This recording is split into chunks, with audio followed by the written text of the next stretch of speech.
যাবে কি যাবে না। এর আগে কয়েকজন কপাল দিয়ে কেউ আসতে চাইনি। এটা সিপাহী বিদ্রোহের পরে। আচ্ছা, সিপাহী বিদ্রোহের পরে এটা। সিপাহী বিদ্রোহ থেমে গেছে, কিন্তু দেশ থমথমে। আচ্ছা, তখন কোথায় কি সার এখন মেল দিচ্ছে। অথচ খুব বড় পোস্ট, এত বড় একটা গভর্নর জেনারেল। তো বাবাকে বলছে, বাবা বলছে ওর মা নেই,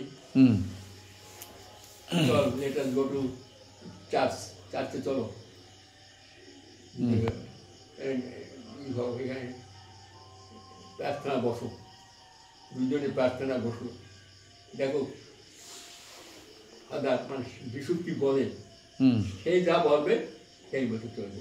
ঠিক, মানে খুব ধর্মবিশ্বাসী। দুইজন বসে উঠেছে, দুজন ছেলেকে জিজ্ঞাসা কি দেখলি, কি বললো, বলে হাত দিয়ে দেখালো আমাকে, যাও ওই দিকে ইন্ডিয়ার দিকে দেখায়। আমি তো তাই দেখলাম, আর কাল বিলম্ব না করে চলে এলো। আর সেই কার্জন এসে দেশের অনেক পরিবর্তন করে দিল। যাই হোক, সেই কার্জন সেই দেখেন অল্প বয়সেই ওই প্রথম গভর্নর জেনারেল আসলো। এরা আছে ধর্মের সঙ্গে কোথায় যুক্ত রেখে। ও বাবা বলে যে আমি তো ডিসিশন নিতে পারছি না, কোনটা খুব ভালো, তুমিও পারছো না, চলো যিশু মানে ফাদার কি বলে দেখ, চলো। দুইজনের চোখ মিশে দেখছে, সত্যি তাই দেখাচ্ছে। আচ্ছা,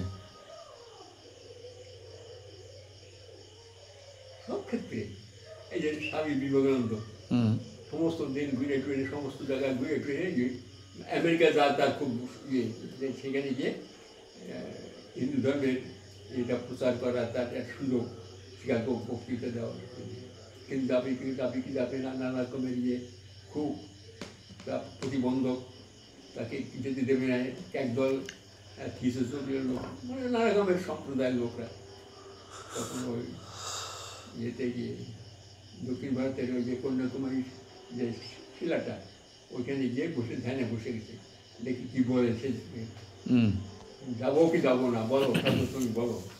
ঠাকুর আঙুলে দেখাচ্ছে ওই নাকি আমেরিকার দিকে। আর দ্বিধাবোধ না করে এসে ওইখানে ওই যে মহারাজের বাড়ি ছিল সেখানে বললাম, তুমি চলে যাও, তোমার সমস্ত খরচ করে আমি দিচ্ছি, আমেরিকা পাঠিয়ে দিল। এবং গেল জয়যুক্ত হয়ে আসলো। এগুলো হচ্ছে কি যারা ইষ্ট বা আদর্শ যাদের থাকে, তাদের চিন্তা তাদের করতে হবে কেন? তো আসেন তো তিনি একদম, যখন কিছু বিপদে পড়ি, কখন কিছু সমস্যায় পড়ি, দাঁড়া একটু বসে নি, চোখ বুঝে দেখে না, কী বলে আমাকে দেখে দেখি এইটু করবো, হ্যাঁ দেখে ঠিক একটা ইঙ্গিত দিয়ে দেবে, সমস্যায় পড়লাম কী করবো। ঠিক, আমি বার্মায় গেলাম, বার্মায় গিয়ে চাকরির জন্য দরখাস্ত করতে লাগলাম, এখানে ওখানে ইন্টারভিউ দিলাম কয়েক জায়গায়, সঙ্গে সঙ্গে জায়গার 5-6 জায়গার থেকে, 5 জায়গার থেকে আমার নানা রকমের চাকরির একটা অফার আসছে, খুব ভালো ভালো চাকরি। তার সঙ্গে আমি স্কুলের মাস্টার। আচ্ছা, স্কুল মাস্টার, বুঝলেন, কোনটা করবো না। আমার তো ইচ্ছে একটা ছিল পোর্টমের চাকরি, ঢুকে লন্ডনে পাঠাতে হবে, সেখানে 1 বছর ট্রেনিং দিয়ে এসে খুব ফিউচার খুব ভালো পোর্ট কমিশনার দিয়েছে। আর আসলে রেলের চাকরি বা অন্য কোনো চাকরি, প্রাইভেট মেডিসিন কোম্পানি সেরকম একটা ছিল, সব জায়গায় বেতন বেশি, কিন্তু স্কুল মাস্টারের বেতন কম সবচেয়ে। আর মাস্টারি তখন আমাদের ইন্ডিয়াতে তো সবাই ঠিক করে স্কুল মাস্টারি, যাদের কিছু হয় না তারা চায় মাস্টারি করতে, তাই না? আপনাদের সময় ছিল না, আমাদের সময় এরকম ছিল, যারা কিছু হয় না মানে বেকার তারা যায় মাস্টারি করতে যায়, মাস্টারি পয়সা নেই, করি নেই। দাদা বললেন তুই ঠাকুরকে লেখ, তোর কোনো ডিসিশন নিতে হবে না। লিখে লিখলাম ঠাকুর বইতে, এই একটু ভালো। তোর নিজের কোনো বক্তব্য কিছু লিখবি না, হুম সব ঠাকুর যেখানে বলবেন সেইখানে। সেই উত্তর আসলো সব যেখানে ওরা ঠাকুর আপনার সব চিঠি পেয়ে বই করে দেখেছেন। ঠাকুর নিজে নিজে বললেন, আমি যদি হতাম তো ওই মাস্টারই নিতাম। হ্যাঁ ঠাকুরের ভাষা, হ্যাঁ আমি যদি ওই জায়গায় যেতাম, আমি ওই অবস্থা হতো, তাহলে আমি কিন্তু মাস্টারিটা নিতাম, মাস্টার চাকরিটা নিতাম। অত সেটা আমার মোটে পছন্দ ছিল না, অপছন্দ। দেখেন ওই মাস্টারি করতে গিয়ে আমার জীবনে অনেক পরিবর্তন। আজকে যা দেখছেন, করতে গিয়ে দেখলাম স্কুলে মাস্টারি করতে গেলে নিজেকে কিছু আরও লেখাপড়া শিখতে হয়, আরও বিদ্যার দরকার, নানারকম করতে করতে করতে আজকে তখন তো আমি একটা ওই ম্যাট্রিক পাস, কি বলে আপনাদের দেশে এখন যেটা করে মাধ্যমিক ম্যাট্রিক, তখন তো ম্যাট্রিক পাস, বুঝলেন তো? তাও আবার 3rd ডিভিশন পাস করেছিলাম। হ্যাঁ, মানে তার কোনো ইয়ে নেই, ভ্যালু নেই, আজকালকার তো কোনো ভ্যালু নেই।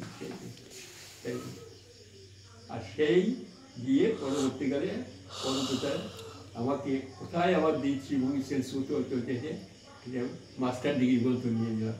হ্যাঁ MA করে ফেললেন। তারপরে আরও অনেকগুলো ল্যাঙ্গুয়েজ, ভাষা, এটা ওটা করে আমাকে এখন পড়াশোনা করে কি একটা নেশায় দাঁড়ালো, যেখানে যা দেখতে সেই পরীক্ষা দিতাম। কোথায় ম্যাট্রিক, তারপরে 11 12, তারপরে এই যে ভিতরে যেটা পরিবর্তন হ্যাঁ আনাটা, চলনে বলনে ব্যবহারে মারপিট হতে হবে, স্কুল মাস্টার ছেলে মেয়েদের সামনে নিজেকে একটা মডেল হয়ে থাকতে হবে, তো একদম চরিত্রবান হয়ে থাকতে হবে।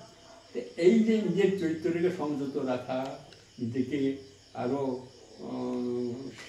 লেখাপড়া বা ইয়ে করার সঙ্গে যা কিছু মনের পরিস্থিতির ভাবটা আবার পরিবর্তন নেই সেখানে। আর সেই পরিবর্তনটাই আস্তে আস্তে আস্তে আস্তে আমি এখানে দাঁড়িয়েছি, বুঝলেন তো? ঠিক। এই যে ঠাকুরের ইঙ্গিত, আমি হলে তো মাস্টারিটাই নিতাম একদম। তা দেখে অবশ্য আজকালকার মাস্টারি আলাদা, এখন তো টাকা পয়সা পাওয়া যায়, বহু পাওয়া যায়, তারপরে ঘুষ গাছ দিয়ে মানুষ ঢুকছে, কত রকমের ইয়ে হচ্ছে, এই দেখছি পেপার টেপারে। কিন্তু আমাদের সময় যার কারণ এই মাস্টারি করতো, বুঝলেন তো? বল না যে স্কুল মাস্টারকে কেউ মেয়ে দিতে চাইতে হয়, বিয়ে করার সময় ও স্কুল মাস্টার করে, ও সে যত শিক্ষিত, যত বিয়ে পাস করে স্কুল মাস্টার। আরে বাবা, 2 বছর পরিবর্তন হয়ে গেছে, এখন তো আলাদা। তা দেখেন ঠাকুরের ইঙ্গিতে আমার দাদার অ্যাডভাইস, আমার দাদা খুব ভক্ত মানুষ, দাদার অ্যাডভাইসে আজকে আমার জীবনে ঠিক এখানে একটু দাঁড়িয়েছি। সেইটাই হয়তো ব্যাপার হচ্ছে কি, তাকে নিয়ে চলতে গেলে তার সব নিজেকে সারেন্ডার করে দিতে হয়। ঠিক, আমার সব তুমি ছাড়া আমার আর কেউ নেই, সব কিছু তিনি মহা। আর এগুলো করতে গেলে অন্তত চলবে জবটা করা দরকার। নাম করতে করতে যাচ্ছে, সবসময় নাম করতে করতে দেখবেন রাস্তায় চলতে দেখবেন একটা সাপ এসে গেছে, সাপটা দেখেন তার আপনার নাক আমরা পায়ের ভিতর যাবে, নামের এমনি ইয়ে প্রভাব। ঠিক। এইবারই সকলকে বলি, যারা আমাকে রাত্রিবেলাটা কন্ট্রোল করে গেলে নাম করেন না, নাম করলে আপনার সমস্যা আপনি দূর হয়ে যাবেন, আপনার সমস্যা আপনি পেয়ে যাবেন, আপনি ডিসিশন আপনি নিতে পারবেন, কারো সাহায্য না লাগে না। একদম। কী করবো, কী করবো, কোথায় যাবো, খুব তো নাম করেন, কাম করতে করতে করতে যা হয় তিনি করেছেন। হয়তো আপাতত সেটা আপনার পছন্দ হলো না, মনোপুত হলো না, কিন্তু কিছুদিন পরে বা কিছু সময় পরে দেখবেন আরে বাবা তাই তো তিনি করেছেন, তাই করেছিলাম, আজ পরবর্তীতে একদম একদম।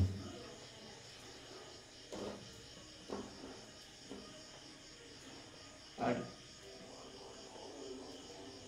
ঠাকুরের পুঁথি পুস্তক আছে, বিশেষ করে ঠাকুরের যে আলোচনা প্রসঙ্গ 22 খণ্ড আছে, এই জন্য মানুষ কিছু পড়ে হুম সাধারণ লোকের কথাবার্তা, সাধারণ লোকের সাধারণ আলোচনা হয়েছে, সাধারণ লোকের প্রশ্ন হচ্ছে, কত রকমের প্রশ্ন আছে ওই যতগুলো বই বলতে মন রাখবে। একটা লোক ও পড়তে হয়, রোজ পড়লে অনেক কিছু জানা যাবে, একদম অনেক কিছু। কেউ তো পড়াশোনা না, আমাদের সবচেয়ে সপ্তমী জগৎ জড়িত হচ্ছে যে ঠাকুরের এত কত পুঁথিপত্র পড়তে হয়।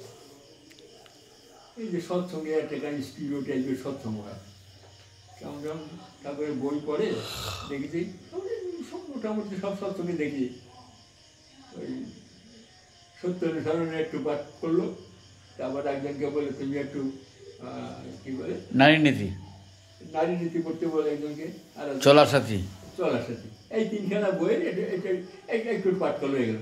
তাই নিয়ে যে একটা আলোচনা করবো তাও না, হয়ে গেল, ওই পাঠ হয়ে গেল, এইবার গান ধরে ঠিক আছে। স্পিরো টাইপের মানে কী হলো, সে যে কী পড়লো, কোথায় গেল, কে পড়াটা কী হলো।